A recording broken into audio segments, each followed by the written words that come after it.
Ano bang meron ngayong month? Meron tayong Independence Day. Yan. Araw ng kalayaan. So, kaya ngayon, ang tanong natin dito is, ano ang mga kailangan kong malaman patungkol sa kalayaan? Ano naman ang naidudulot ng taong malaya sa kasalanan? Paano maging malaya? O ano yung kalayaan? Paano lumaya sa kasalanan? Ano ang magpapalaya sa'yo? O sino yung magpapalaya sa'yo? Ano ang nadarama ng taong malaya? Ano naman ang pwedeng maramdaman ng taong hindi malaya o ng taong alipin sa kasalanan? Paano mo malalaman kung malaya ka na? O paano mo malalaman kung hindi ka pa malaya? So, ito yung ating mga pag-aaral ngayon kung ano yung masama at mabuting maidudulot. Pero alamin muna natin ngayon kung ano yung magandang maidudulot kapag ikaw ay malaya na. Hallelujah, Father God, Lord, maraming salamat, Panginoon, sa successful na naman muli, Panginoon, na gabi na ito, Panginoon. Lord, maraming salamat sa pagkain, Panginoon, na yung pinrovide, Panginoon. I-bless mo sana, Panginoon, yung nagluto ng pagkain na ito, Panginoon, at nagbigay, Panginoon, ng pera, Lord, para makabili ng pagkain na ito, Panginoon. Maraming salamat, Lord, at sa gabing ito, Panginoon, ingatan mo kaming lahat, Panginoon, sa aming pag-uwi. Panginoon, kung paano mo kami din nila, Panginoon, ang ligtas at payapa sa lugar na ito, Panginoon. Alam namin makakauwi kami, Panginoon, ang ligtas at payapa. Maraming salamat. In Jesus' name we pray. Amen. Yan, so sinend ko yan kay Rain, kaya makasama natin yung magbasa si Rain. Palaparan si Lord sa buhay ni Rain. Si Jared, tsaka si Jared, palaparan si Lord. So ano ba yung mga kailangan natin malaman patungkol sa magandang maidudulot? Sige, anong tanong dyan? Ano ang mga magandang dulot kapag pinalaya ka na sa kasalanan? Ano ba? At nakatuon sa kanyang paningin ng Diyos. Ano daw tuon sa kanya ang Paningin ng Diyos. Sige, ano pa? Number 2? Pinakinggan ng Diyos ang kanyang daing. Ano daw?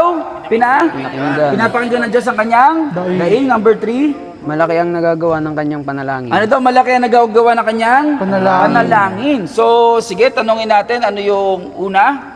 Ano ang mga magandang dulot kapag pinalaya ka na sa kasalanan? So, ano kaya yung magandang dulot pag tayo ay pinalaya na sa kasalanan? Ano daw? Ikaw ay magiging banal at may buhay na walang hanggan. Yun, ikaw daw ay magiging banal at ano daw meron kang? May buhay na na walang hanggan. Sige, saan natin ito mababasa?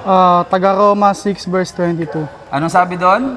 Ngunit pinalaya na kayo ng kasalanan at alipin na kayo ng Diyos. Ano daw? Ngunit tayo daw ay Alipin. pinalaya ng kasalanan at alipin na tayo nino ng Diyos. Sige, next. At ang dulot nito ay kabanalan at buhay na walang hanggan. Yun, ang dulot daw nito ay kabanalan at ano daw, buhay na walang hanggan. Ano yung tanong dyan? Ano ang kapangyarihan ng taong banal o matuwid? Yun, ano nga ba ang kapangyarihan kapag ka mayroong kabanalan o ikaw ay matuwid? Sige, next. Sa panahon hindi man nakikita ng tao. Ano daw, sa panahon hindi nakikita ng tao ang ginagawa mong kabutihan, ano ang nangyayari? Number 1? Nakatuon sa kanya ang Diyos. Yun. Kapag pala ikaw ay mabuti, di ba kapag ikaw ay banal, nakatuon daw sa'yo ang Diyos. Ibig sabihin, lahat ng ginagawa mong kabutihan, akala mo hindi yan nakikita man ng tao, pero kitang-kita yan nino ng Diyos. Panginoon, ng Diyos. Sige, anong sabi dyan? Ang mga mata ng Panginoon sa matuwid na katuon sa kanilang Okay, ano daw muna? Ang mata Nakatuon. ng Panginoon. Di ba? Sige, tuloy. sa kanilang pagdaing. Siya ay nakikinig, ngunit sa mga masasama siya ay tumatalikod. Yun. Sa mga masasama daw siya ay tumatalikod. Ibig sabihin, pag ikaw ay banal, matuwid ka, nakatingin sa iyo ang Panginoon. Monitor ka niya. Diba? Sige, ano na number 2? Sa panahon? Sa panahon na darama siya ng mga kabigatan. Yun, sa panahon doon nakakadama tayo ng kabigatan. Ano meron? Pinapakinggan ng Diyos ng kanyang daing. Yun, pinapakinggan daw ng Diyos ang kanyang daing. Ibig sabihin, pag ikaw ay umiiyak o meron kang pinagdadaan ng kahirapan, nakikita yan ni Lord, yung daing mo. So, ano sabi dyan? Pinapakinggan. Sige. Kawikaan 15 verse 29, pinapakinggan ni Yahweh ang daing ng matuwid, ngunit ang panawagan ng masama ay hindi dinirinig. Diba? Anong mararamdaman mo kapag yung mga sinasabi mo ay pinapakinggan? Ang sarap, diba? Minsan tayo, ang dami nating request sa magulang natin o sa kaibigan mo. Diba? Pag hindi nabibigay yung request mo, anong nararamdaman mo? Okay ba? Hindi, diba? Sumasama yung loob natin.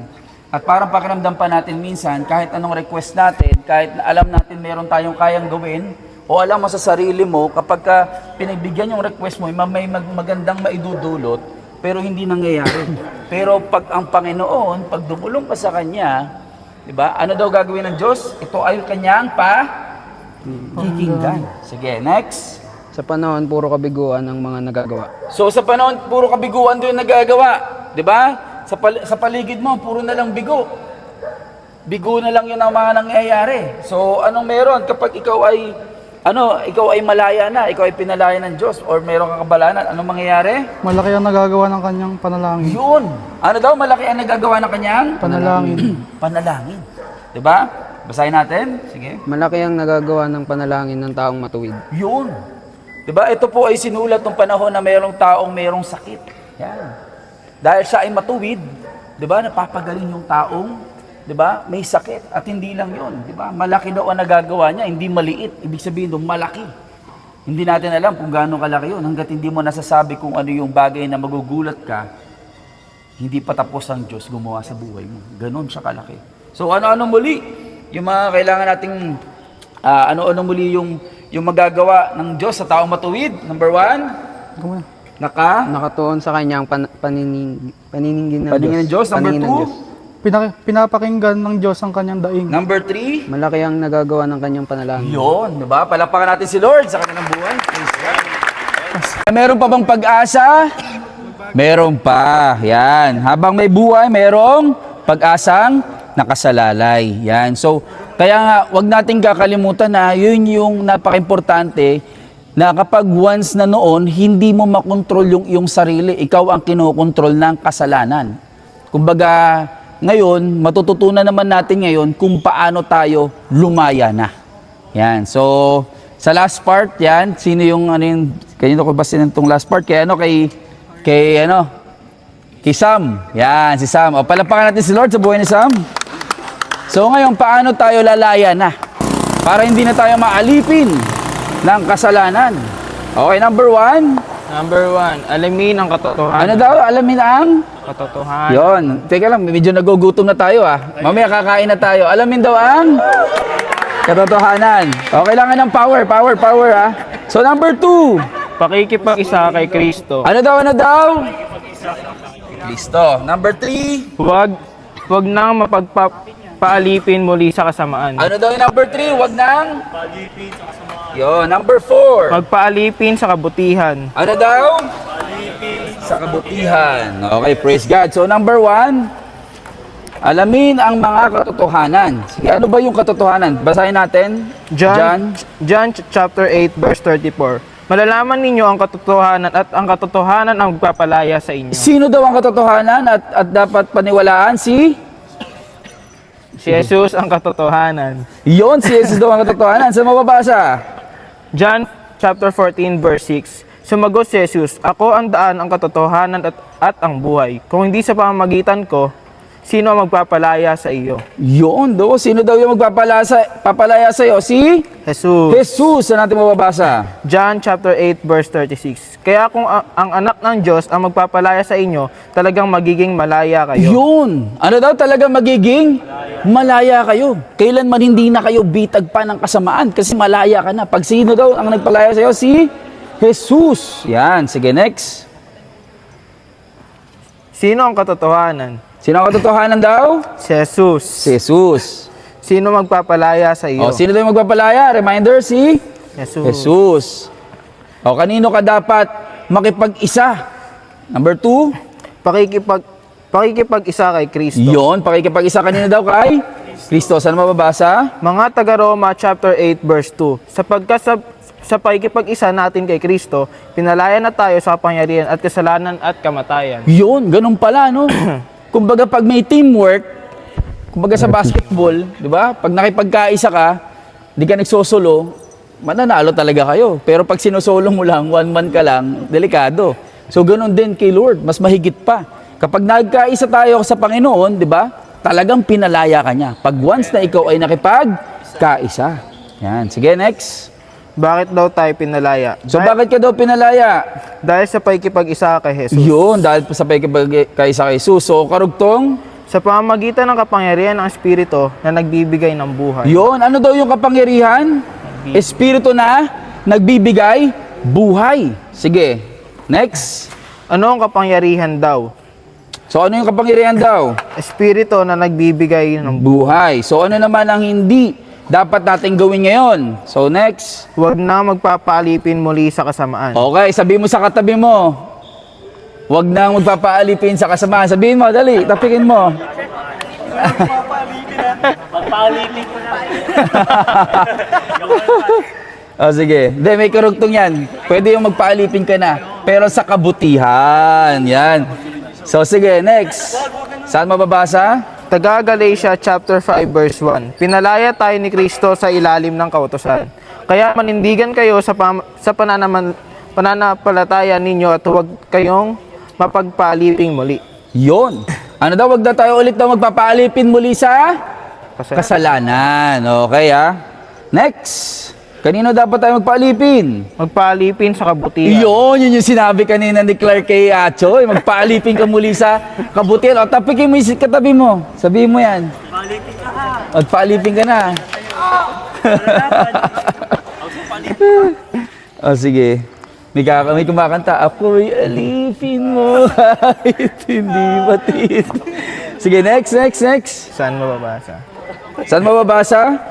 Taga Roma chapter 6 verse 19. Ang sabi? Ngayon naman magpaalipin kayo sa kabutihan upang maging banal kayo. Yun! Kagaya ng sinabi kanina, no? 'Di ba? Kapag ikaw ay banal daw, no? Andun yung mga magandang mangyayari, sinabi na kanina 'yon. 'Di ba? Kaya ngayon, kanino ka na dapat magpaalipin? Saan daw? Sa kabutihan. Yan. So ano-ano muli? Yung mga kailangan natin gawin ngayon upang tayo ay lumaya na. Yan. Sige, number 1. Number 1, alamin ang mga katotohanan. Number 2. Pakikipag-isa kay Kristo. Number 3. Huwag na mapag-alipin muli sa kasamaan. Number 4. Magpaalipin sa kabutihan. Yon, palapakan natin si Lord sa buhay na Sam. Praise God. No? Kaya hindi na para alipinin ka na ulit, no? Hindi na para alipinin ka pa ng kasamaan, kundi kabutihan. Kaya ngayon naman makakarinig tayo ng maikling istorya patungkol sa taong sobrang inalipin ng hindi lang basta kasamaan, kundi inalipin ng demonyo. At maganda ang ginawa sa kanyang buhay. 'Di ba? Siya ay pinalaya ng Panginoon at maganda ang sumunod naman nangyayari sa kanya. So ikikwento na to ni Pastor RJ. Palakpakan natin si Lord sa buhay ng Pastor RJ. Yan. So Natutunan ko yun tulad ng mga sinabi nila na pag may kasalanan, huwag ka papaalipin. Parang matuto tayo magtiis. Kasi ang nagtitiis hanggang huli, siya maliligtas. wow, ganda yun Ang natutunan mo. Kailangan mawala tayo sa kasamaan para tayo magkaroon ng kabutihan at maging malaya tayo sa buhay. Yun lang. Thank you. Yung naintindihan ko is kapag tayo ay malaya o matuwid, may kakayahan tayong gumawa ng mabuti at ng tamang desisyon nang hindi nagpapadala sa maling gawain. Yung ano ko po is, mas piliin po nating magpalipin sa kabutihan kaysa sa kasalanan natin kasi mas gagabayan tayo ng Panginoon pag sa kabutihan tayo nagpalipin. Yung natutunan ko, dapat maging ano tayo sa Panginoon, maging alipin tayo dahil sa pang-spiritual natin, siya yung naggagabay para sa atin, para sa kalayaan natin. Natutunan ko naman, manalig lagi sa Diyos, magtiwala tayo kasi siya nagbibigay sa atin ng kalayaan. Ang natutunan ko, ang taong matuwid sumusunod sa mga batas at alintuntunin ng makakabuti sa lahat. Yung natutunan ko po, wait. Yung tao, yung maaaring magawa po ng tao malayo pas, nakakagawa po siya ng tamang pagdesisyon, hindi lang po para sa sarili, kundi para sa lahat. Natutunan ko, manalangin lang tayo lagi. Bigyan natin ng oras ang panalangin. Dahil ang panalangin ay walang bayad, pero ito ay may sukli. Matuto tayong lumaya na dun sa mga natin, sa mga kasamaan, yun lang po. Ang natutunan ko ngayong araw, piliin laging magpalaya and huwag magpapa-attempt sa demonyo. Ayun lang. Thank you. Natutunan ko lang Binati yung sarili.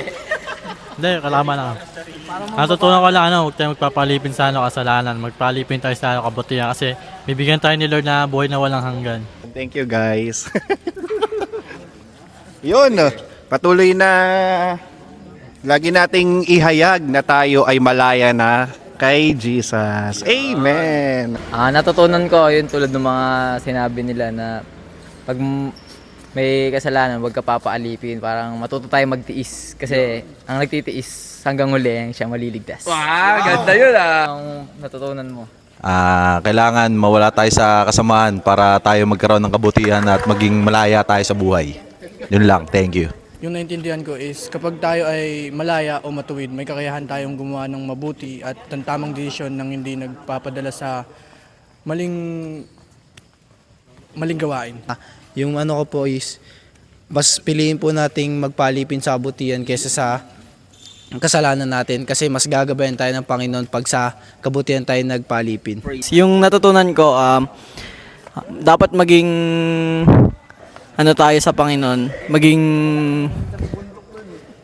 alipin tayo dahil sa pang-spiritual natin, siya yung naggagabay para sa atin, para sa kalayaan natin. Natutunan ko naman, manalig lagi sa Diyos, magtiwala tayo kasi siya nagbibigay sa atin ng kalayaan. Ang natutunan ko, ang taong matuwid sumusunod sa mga batas at alintuntunin ng makakabuti sa lahat. Yung natutunan ko po, wait. Yung tao, yung maaaring magawa po ng tao malayo pas, nakakagawa po siya ng tamang pagdesisyon, hindi lang po para sa sarili, kundi para sa lahat. Natutunan ko, manalangin lang tayo lagi. Bigyan natin ng oras ang panalangin. Dahil ang panalangin ay walang bayad, pero ito ay may sukli. Matuto tayong lumaya na dun sa mga natin, sa mga kasamaan, yun lang po. Natutunan ko ngayong araw, piliin laging magpalaya and huwag magpapa-attempt sa demonyo. Ayun lang. Thank you. Natutunan ko lang Binati yung sarili. Hindi, kalaman lang.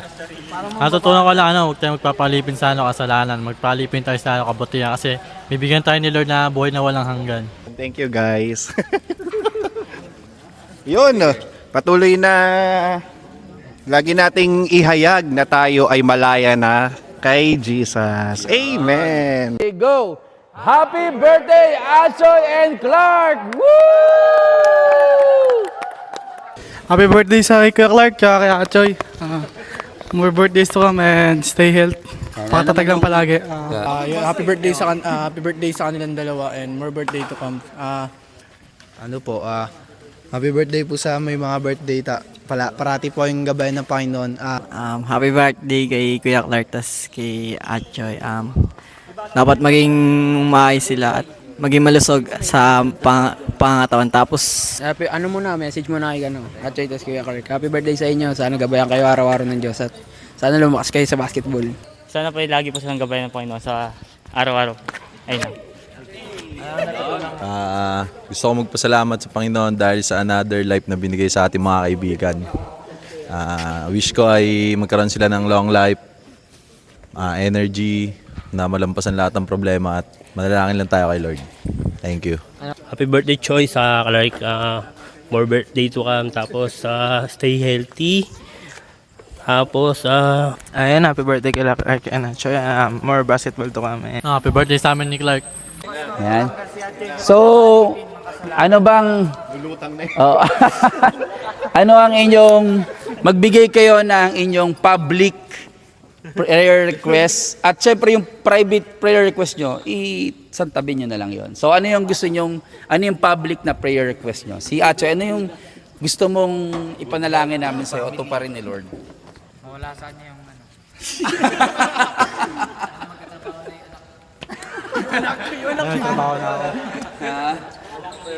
financial stable lang. Tsaka Financial stable. Ilan na ba anak mo? Basta pa lang po. Isa pa lang. Grabe ka. Yan na, financial stable, tsaka spiritually. Yan. Spiritual strength. More birthdays to come sa akin. Yon, malawan si Lord. Sino naman? Si Clark, ano yung iyong public prayer request? Good health lang po sa lahat and sana lagi tayong umatin every Monday. Yon! Lagi tayong magtiwala sa taas. Yon! Praise God! Yan. So, tara, pray tayo. Then pagkatapos ng pray, mag-ready kayo ng message para mamaya. Yan. Nakalimutan ko yung closing prayer. No? Mamaya na yung closing. Siguro pag-pray na muna natin may birthday. Hindi tayo nakapag-opening kanina. So medyo nagiging na rin ako, makakalimutin. Kaya palalahanan nyo ako pag may nakakalimutan ako sa program natin. Okay, dito kayo Clark. Choy, tabi kayo ni Clark. Yan, dito kayo. Yan, lay natin ang ating hands. Then, bukod sa nagpe-pray ako, then pwede rin kayong mag-pray. Magbigay kayo ng mga blessing, yung mga gusto nyo yung mangyari sa kanilang buhay. Then, sabay-sabay tayo mag-pray. Yan, pakikinggan ni Lord ang ating panalangin dahil ang taong matuwid ay pinapakinggan ng Panginoon. Yan. So, lahat tayo magbigkas tayo Magbigkas tayo sa ating bibig. Magbigkas tayo ng mga gusto natin mangyari sa kanilang buhay, yung kanilang anak, yung kanilang future. Yan. Okay, sige, tayo lahat ay pumikit at manalangin na. Sabay-sabay na tayo mag-pray. Yan. Magbigkas tayo ngayon ng blessing. Let's speak blessing. Okay, Lord. Thank you po this wonderful day, wonderful night, Lord God. Apart from you, Father God, we can do nothing. Salamat po, Ama, sa mga kapatid namin na to. Si Clark at si Achoy, alam nyo kung ano yung desire ng kanilang life, Lord God, kung ano yung kanilang puso, hangarin na sumunod sa iyo, Lord God, at nakikita mo yon. Even ano man ang kanilang pinagdadaanan, nagkakaroon sila ng failure man sa kanilang mga goal, o mga bagay na mga hindi nila ine-expect, pero naniniwala kami ang iyong mata ay nakatuon sa kanila, at patuloy mo silang sasamahan, Lord God. At naniniwala ako yung mga pangarap nila ay maaabot nila. Dahil si Satan ay patuloy ng distract, dahil alam ni Satan na ang kanilang mga hiling ay yung ibibigay. Kaya Lord, we pray, Lord God, patuloy mo silang i-bless, Lord God, ang anak ni Achoy, ang kanyang asawa, family nila. Ganon din ang future wife nilang dalawa, pati si Clark, yan. I-bless mo sila, Lord. Hayaan mo na maging fruitful sila. Let move, Lord God, the spiritual, the love, the joy, the peace, the patience, kindness, goodness, faithfulness, humility, and the self-control, Lord God, in Jesus' name. At hayaan mo yung passion nila, yung heart nila, mag-maximize pa yung potential nila sa pamamagitan ng wisdom, knowledge, and understanding. At hayaan nyo, Lord, na lagi silang ma-emphasize nila yung love, na 5 languages, Lord God, yung physical touch, act of service, word affirmation, quality time, Lord God, giving of gift. At hayaan mo, nabigyan mo silang spiritual armor, the shoes of readiness, Lord God, the breastplate of righteousness, the belt of truth, Lord God, the shield of faith, and the sword of the Spirit, Lord God, and the helmet of the salvation. Thank you, Lord. Patuloy mo silang palalakasin, patuloy mo silang sasamahan, at patuloy kang itataas sa kanilang buhay. Kaya Ama, sa iyo lamang ang pinakakataas-taasan ng papuri. Salamat sa pagkilos ng banal mong Espiritu, at ang lahat ng anak ng Diyos ay magsasabi ng Amen. Yan, okay, message tayo. Message. Happy birthday, Achoy and Clark! Woo!